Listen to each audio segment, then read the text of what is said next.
काल रात्रीपासूनच भिवंडी शहरात मोठ्या प्रमाणात पावसाला सुरुवात झालेली आहे आणि आज सकाळपासून पावसाने जोर धरलेला आहे आणि या ठिकाणी आपण पाहू शकता की जो कामवारी नदीचा जो स्तर आहे तो आता वाढण्यास सुरुवात झालेली आहे। या ठिकाणी जो कामवारी आहे जी ग्रामीणमधून शहराकडे जी वाहणारी नदी आहे त्या नदीचा आता स्तर वाढू लागला आहे आणि यामुळे आता आजूबाजूचे जे परिसर असेल असे अनेक परिसर असतील ते आता या पाण्यामुळे धोका निर्माण होण्याची शक्यता निर्माण झालेली आहे आणि या ठिकाणी आता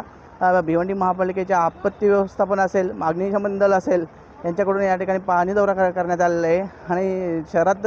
ज्या ज्या ठिकाणी असे झाडांची पडझड वगैरे असेल ठिकाणी त्यावर नियंत्रण मिळवण्यासाठी या ठिकाणी आपत्ती व्यवस्थापन आणि अग्निशमन दलाकडून या ठिकाणी व्यवस्था सुरू करण्यात आलेली आहे आणि आपण या ठिकाणी पाहू शकता जी कामवारी नदी आहे त्या ठिकाणी आता पाण्याचा स्तर जो वाढलेला आहे त्यामध्ये आता जी जलपर्णी आहे त्यामुळे या नदीच्या स्तराला आता कुठेतरी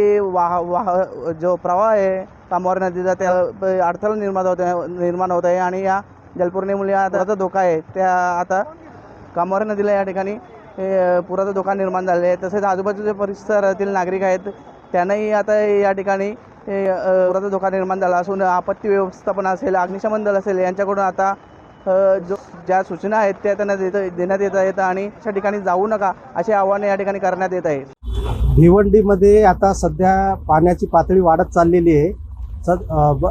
भिवंडी अग्निशमन दलाकडून 3 ते 4 ठिकाणी अग्निशमन दलाचे कर्मचारी तैनात ठेवण्यात आलेले आहे जिथे पाणी वगैरे भरतोय आणि तिथं लोकांना किंवा पब्लिकांना तसं हे करण्यात येतोय की बाबा पाणीच्या ठिकाणी कुठले लोकांनी सूचना देण्यात येते की पाणीच्या ठिकाणी कोणी जाऊ नये आणि तसंच दक्षता घेण्यात येते। सध्या परिस्थितीमध्ये भिवंडी अग्निशमन दलाचे कर्मचारी शिवाजी चौक, तीनबत्ती आणि टावरे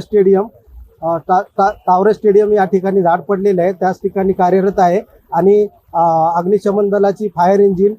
जिथे जिथे पाणी भरतोय तिथं जाऊन पाहणी करून त्याचं हे परिस्थितीचं नियंत्रण आणि लोकांना सावधगिरी बाळगण्याचं सांगण्यात येत आहे, सूचना देण्यात येत आहे।